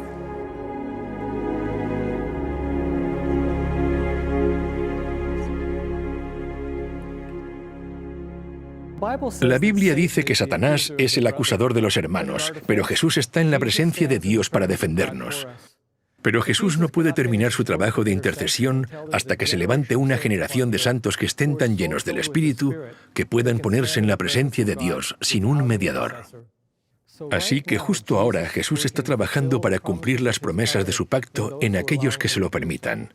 Al haber confesado sus pecados en Jesús, han sido perdonados y mediante su poder, sus caracteres han sido santificados y restaurados. En otras palabras, serán capaces mediante el poder de Dios de sostenerse en el momento de dificultad sin pecar cuando ya no haya un mediador en el santuario celestial.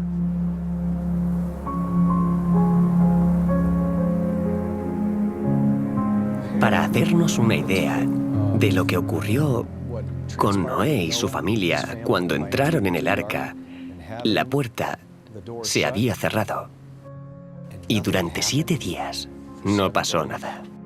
Y los impíos estaban fuera, y no había señales de que fuera a suceder lo que Noé había predicho.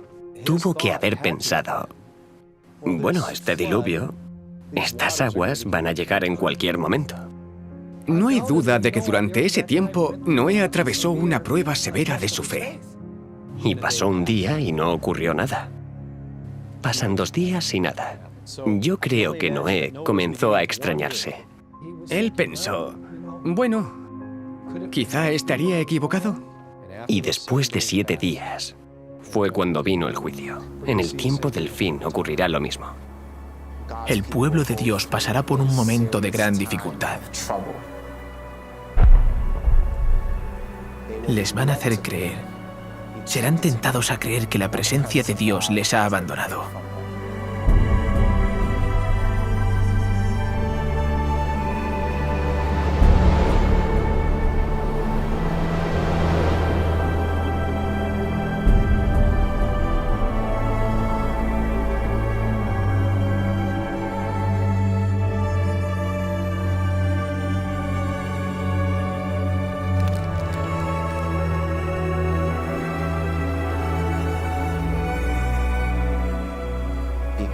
A consecuencia del caos y de sus propios pecados que cometieron en su vida pasada.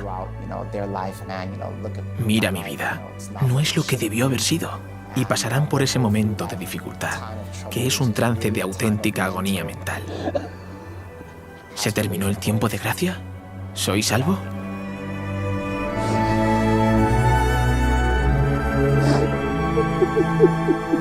Nadie sabe con exactitud cuándo se cierra la puerta.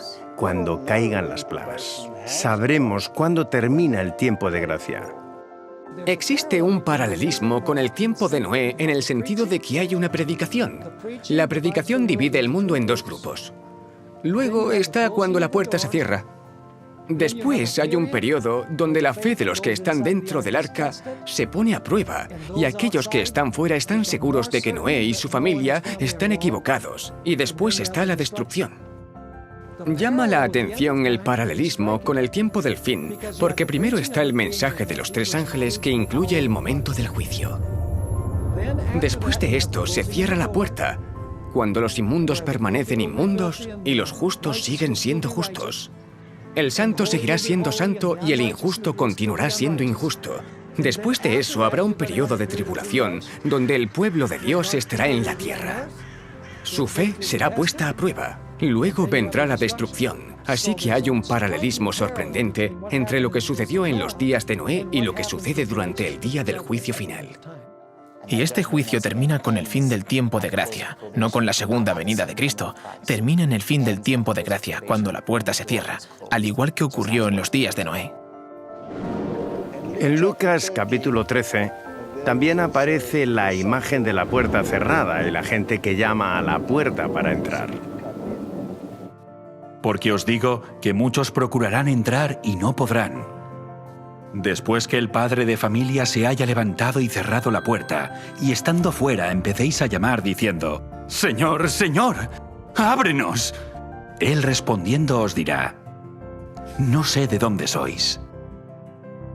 Entonces comenzaréis a decir, «Delante de ti hemos comido y bebido, y en nuestras plazas enseñaste».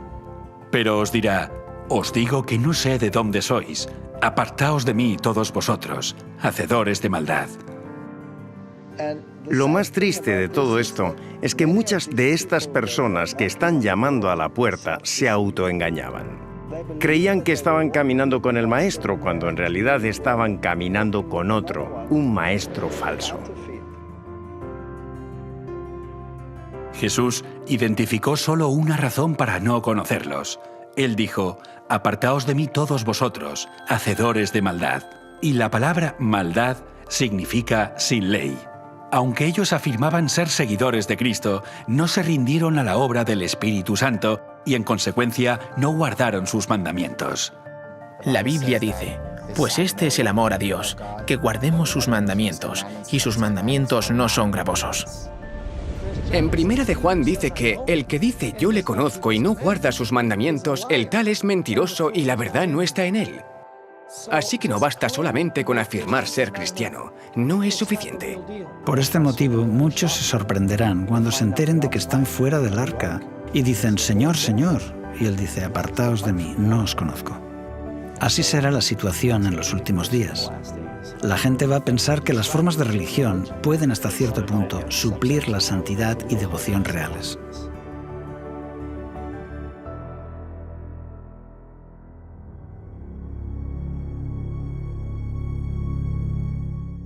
Cuando Dios cerró la puerta del arca, la gente ya había tomado su decisión.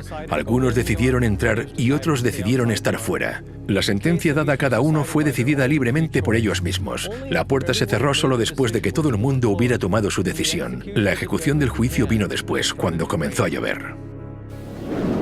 Llovió durante 40 días.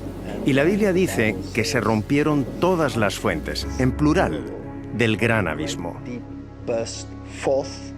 Eso suena a un gran evento catastrófico, y cuando comenzó fue como un estallido que originó primero una grieta en la corteza terrestre, y esta agua bajo una gran presión con todos estos billones de toneladas de rocas por encima, se rompió y salieron disparados hacia la atmósfera a kilómetros de altura. Esto causó una lluvia como no nos podemos imaginar. Conforme esta agua se disparaba a través de esta grieta a gran presión y a gran velocidad, se producía una erosión masiva. Por ejemplo, el sitio donde hoy se encuentra la dorsal mesoatlántica. Esta dorsal que rodea la Tierra pudo ser la primera grieta por donde la Tierra se rompió. Creo que si ahora pudiéramos ver lo que le sucedió a la Tierra durante el diluvio, nos daría miedo. ¿Cómo se debieron sentir los que no estaban en el arca mientras se enfrentaban al juicio de Dios? El juicio que aparece en Apocalipsis 14, versículos 6 y 7, intenta llamar la atención de las personas hacia el Creador, quien había hecho los cielos, la tierra, el mar. Pero aquí, en Apocalipsis 14, encontramos en el mensaje un nuevo matiz. Dice, y las fuentes de las aguas. Esto nos recuerda al diluvio. El año 600 de la vida de Noé, en el mes segundo, a los 16 días del mes, aquel día fueron rotas todas las fuentes del gran abismo, y las cataratas de los cielos fueron abiertas. Aquí es cuando aparece la idea de las fuentes de las aguas. Se abren grandes abismos, y Dios ejecuta el juicio en el mundo por medio del agua. El mensaje del primer ángel nos dice que alabemos a quien hizo las fuentes de las mismas aguas que inundaron la tierra. Así que después de que el mensaje del primer ángel anuncie la hora de su juicio, nos recuerda que Dios, una vez más, juzgará el mundo como lo hizo en los días de Noé. La forma de ejecutarlo fue mediante un diluvio universal, pero ahora, en el tiempo del fin, es mediante las últimas 7 plagas. En los días de Noé, el mundo fue destruido mediante un diluvio. Pero en el tiempo del fin, esto se producirá mediante lo que la Biblia llama las 7 plagas postreras. El mensaje del segundo ángel dirige esta advertencia al pueblo de Dios que aún está dentro de las iglesias caídas diciendo, «Salid de ella, pueblo mío, para que no seáis partícipes de sus pecados, ni recibáis parte de sus plagas». Dios tiene un pueblo. Puede estar disperso en diferentes iglesias, pero saldrán de ellas. Aquellos que queden en Babilonia recibirán las plagas. Esto se dice claramente. El mensaje del tercer ángel también nos advierte sobre estas plagas, diciendo que si alguno adora a la bestia y a su imagen, y recibe su marca en su frente o en su mano, él mismo debe beber del vino de la ira de Dios, que ha sido vaciado puro en el cáliz de su ira. En el siguiente capítulo, la Biblia define la ira de Dios como las últimas 7 plagas. Vi en el cielo otra señal grande y admirable, 7 ángeles que tenían las 7 plagas postreras, que son las últimas, porque en ellas se consumaba la ira de Dios. Las plagas realmente son la intensa ira de Dios sin mezcla de misericordia. Y no soy yo el que lo dice. Lo dice la Biblia. Será el peor periodo de la historia del mundo. Dios está sufriendo durante mucho tiempo, pero hay un límite que el hombre no puede cruzar. Y cuando ese límite se alcance, las plagas caerán. No necesitamos preguntar cuál es ese límite, porque David en el libro de Salmos nos dijo: Tiempo es de actuar, oh Jehová, porque han invalidado tu ley. Durante la crisis de la marca de la bestia, la humanidad aprobará una ley que fuerce a las personas a quebrantar la ley de Dios y la anule. Será en ese momento cuando Dios intervendrá, al igual que lo hizo en Egipto. El faraón hizo una ley. Le dijo a Moisés: vosotros les hacéis cesar. En hebreo es Sabbat. Tú, Moisés, haces que la gente guarde el sábado. Aumenta el trabajo que deben hacer y crea una ley antisábado. Así que el faraón hizo una ley y como consecuencia vinieron las plagas. El nuevo faraón hará una ley similar y como resultado vendrán las plagas.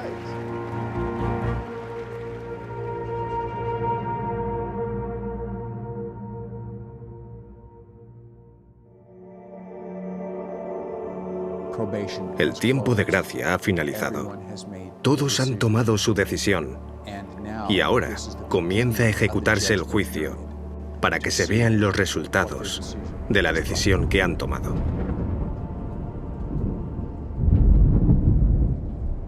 Oí una gran voz que decía desde el templo a los 7 ángeles: Id y derramad sobre la tierra las 7 copas de la ira de Dios.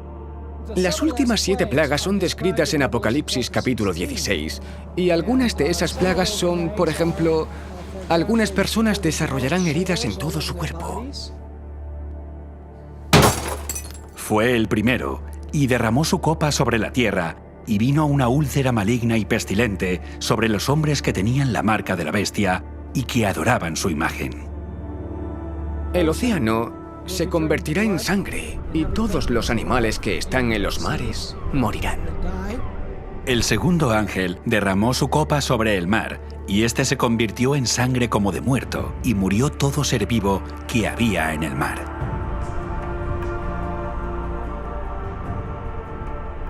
El tercer ángel derramó su copa sobre los ríos y sobre las fuentes de las aguas, y se convirtieron en sangre.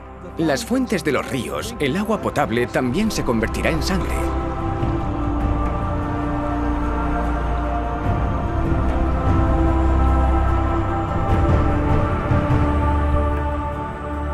El sol quemará toda la vegetación con calor, un calor terrible.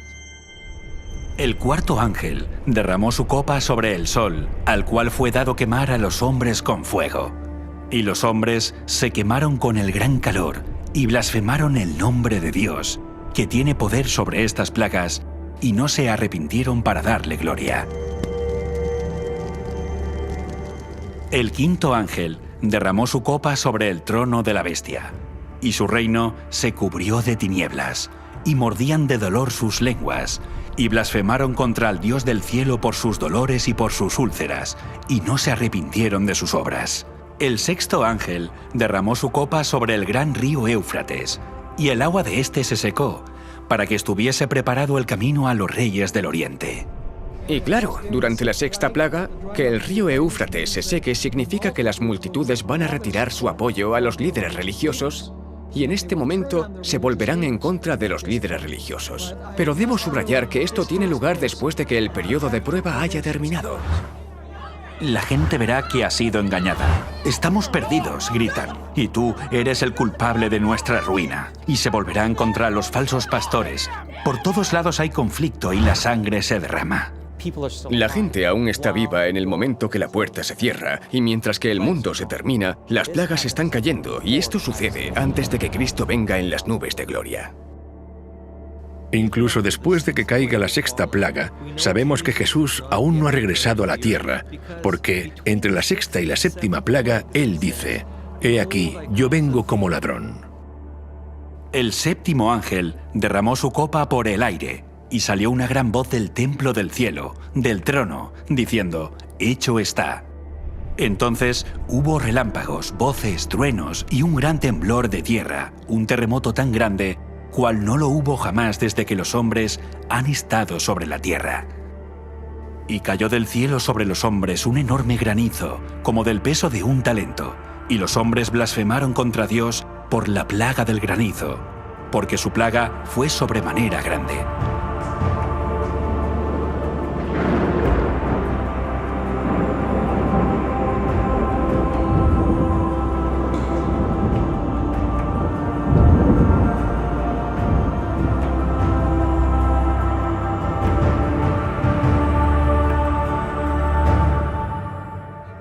Ninguna de las plagas tocará a nadie del pueblo de Dios. Algunos piensan que Dios va a arrebatar a la Iglesia antes de que Jesús regrese. La Biblia no nos enseña que Dios nos salva de la tribulación, sino a través de la tribulación. El pueblo de Dios estará protegido de las plagas. Es algo parecido a lo que pasó a Israel y a Egipto. Cuando las plagas cayeron en el antiguo Egipto, Él no los sacó de Egipto antes de que cayeran las plagas. Él los salvó utilizando las plagas. Si esta es nuestra referencia, podemos considerar que en el tiempo del fin será igual. El pueblo de Dios estará aquí cuando caigan las plagas. Todos ellos tienen el sello del Dios vivo en sus frentes, así que cuando las plagas caigan serán capaces de mantenerse firmes. Estarán a salvo de las plagas. Dios los salvará de las plagas, al igual que la familia de Noé fue sellada cuando estaban en el arca y se pudieron salvar del diluvio. Así que aquí vemos que la historia se repite, tanto en Génesis como en Apocalipsis. Será el peor periodo en la historia del mundo. Será un tiempo donde solo podremos subsistir gracias a la protección de Dios. El pueblo de Dios atravesará este periodo y en esos momentos el Salmo 91 será un consuelo. Caerán a tu lado 1000 y 10.000 a tu diestra, mas a ti no te llegará. Ciertamente con tus ojos mirarás y verás la recompensa de los impíos, porque has puesto a Jehová, que es mi esperanza, al Altísimo por tu habitación. No te sobrevendrá mal, ni plaga tocará tu morada. Pues a sus ángeles mandará cerca de ti, que te guarden en todos tus caminos. En las manos te llevarán, para que tu pie no tropiece en piedra.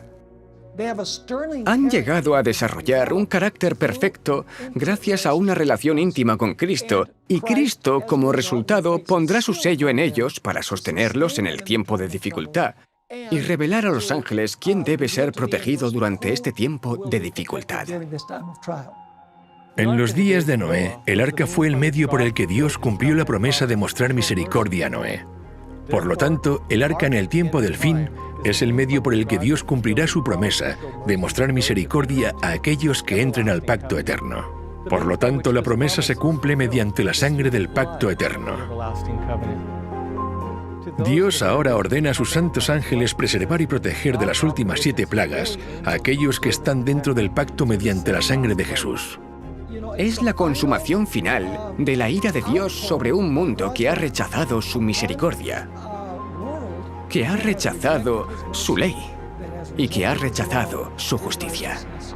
Y al rechazar la misericordia de Dios, no hay nada más que Dios pueda hacer cuando la persona dice: no necesito el perdón.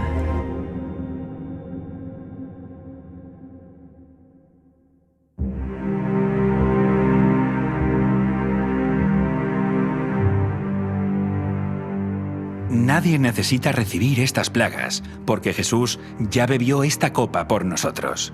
Fue en el jardín del Getsemaní cuando la culpa de los pecados del mundo fue puesta sobre los hombros de Jesús y dijo: mi alma está muy triste, hasta la muerte. Yendo un poco adelante, se postró sobre su rostro orando y diciendo: Padre mío, si es posible, pase de mí esta copa, pero no sea como yo quiero, sino como tú.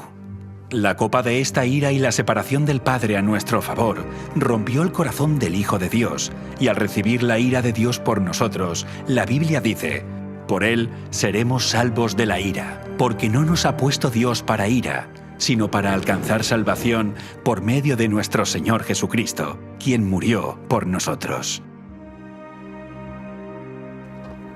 Aunque el mundo tal vez se burlaba y los ridiculizaba, dejaron de burlarse cuando la lluvia comenzó a caer, y cuando estas plagas finales caigan, la gente se va a dar cuenta de que habían escuchado la verdad. Ahora es el momento de escuchar y prepararse.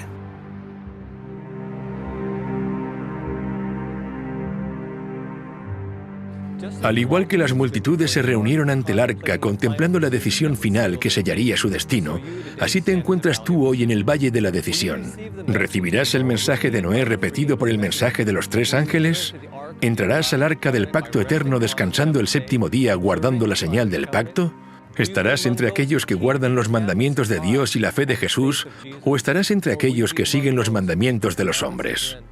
La crisis de la marca de la bestia vendrá y hará que todos tomen una decisión. Después el tiempo de gracia terminará. Como dice la Escritura, muchos pueblos en el valle de la decisión, porque cercano está el día de Jehová en el valle de la decisión.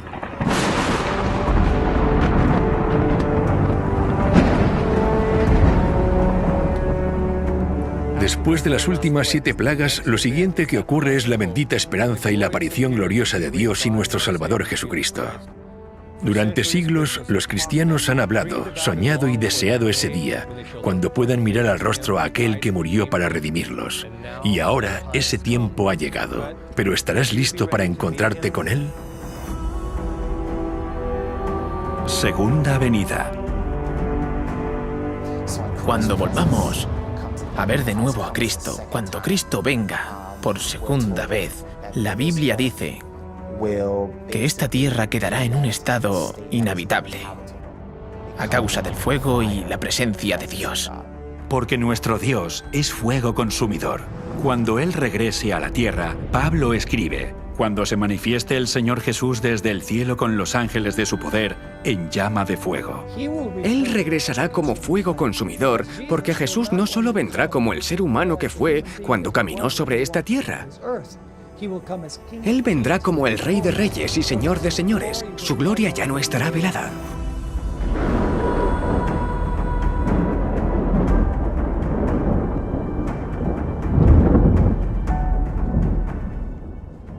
Abrumado con la visión de Cristo viniendo a la tierra, Isaías escribió: ¿quién de nosotros morará con el fuego consumidor? ¿Quién de nosotros habitará con las llamas eternas? Y esta es la pregunta a la que nos enfrentamos mientras nos preparamos para morar en el fuego consumidor de la presencia de Cristo en su venida. Pero después de que Isaías pregunte quién moraría con el fuego consumidor, él mismo responde su pregunta y dice: el que camina en justicia. Solo el justo puede morar de forma segura en la presencia de Dios. Esto significa que el mensaje que dio Noé para que la gente se preparase para el juicio al mundo mediante el agua es el mismo mensaje que preparará a las personas para el juicio al mundo mediante el fuego, porque Noé fue un predicador de justicia.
Como evolucionista, nunca pude entender por qué debo guardar un día de reposo si no hubo una creación de 6 días.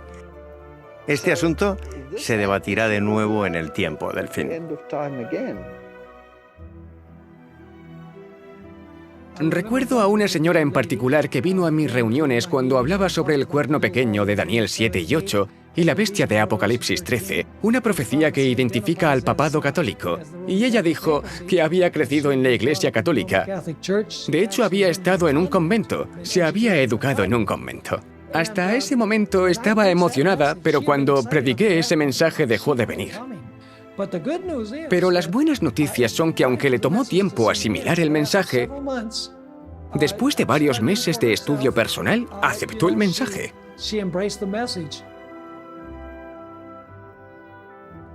Cuando escuché por primera vez hablar del santuario, me pareció aburrido, porque no tenía ni idea de lo que se trataba.